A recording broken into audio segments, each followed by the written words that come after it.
Ada seorang sahabat bertanya kepada Rasulullah, "Wahai Rasulullah, jika salatku tidak khusyuk, apakah diterima?" dan jawaban Rasulullah pun membuat seluruh sahabat menangis.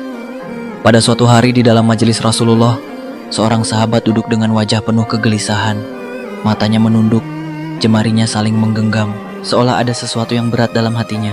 Ia menghela nafas, lalu dengan suara lirih berkata, "Wahai Rasulullah, aku ingin bertanya, tetapi aku takut.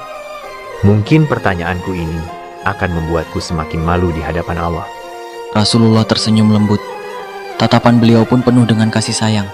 Katakanlah, wahai saudaraku, tak ada pertanyaan yang membuat seseorang hina jika ia bertanya untuk mencari kebaikan.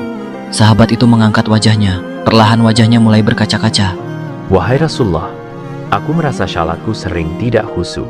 Kadang aku mengingat urusan dunia, kadang pikiranku melayang entah kemana. Aku takut salatku tidak diterima oleh Allah. Apakah dengan salat seperti itu, aku tetap mendapatkan pahala?" Seketika suasana menjadi hening. Para sahabat yang lain menunduk merasakan kegundahan yang sama. Mereka tahu betapa beratnya pertanyaan itu. Namun yang terjadi setelahnya benar-benar tak terduga. Rasulullah tidak segera menjawab. Rasulullah menatap sahabat itu dalam-dalam. Lalu air mata mulai membasahi pipi baginda. Para sahabat pun terkejut. Mereka jarang melihat Rasulullah menangis dalam keadaan seperti ini. Dengan suara bergetar Rasulullah berkata, Demi zat yang jiwaku berada di tangannya, sungguh setan tidak akan pernah berhenti berusaha mencuri bagian dari sholat seorang hamba, hingga ia menjadi malas dan tidak khusyuk. Tetapi ketahuilah, dia tetap melihat usahamu. Baginda menarik nafas dalam, lalu melanjutkan, Wahai saudaraku, jika engkau meninggalkan sholat hanya karena takut tidak khusyuk, maka setan akan menang. Tetapi jika engkau tetap berusaha sholat meski dengan kehadiran pikiran yang terganggu, ketahuilah, setiap kali engkau berusaha kembali kepada Allah dalam sholatmu, saat itulah Allah menyambutmu. Air mata sahabat itu jatuh. Ia menangis.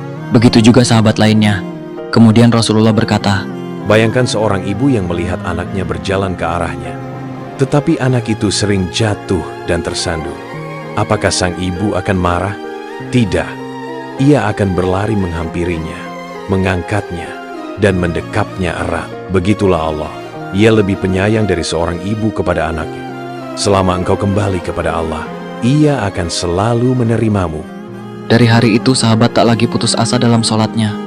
Ia tetap berusaha, dan setiap kali pikirannya melayang, ia selalu mengingat kata-kata Rasulullah. Selama engkau kembali kepada Allah, Ia akan selalu menerimamu.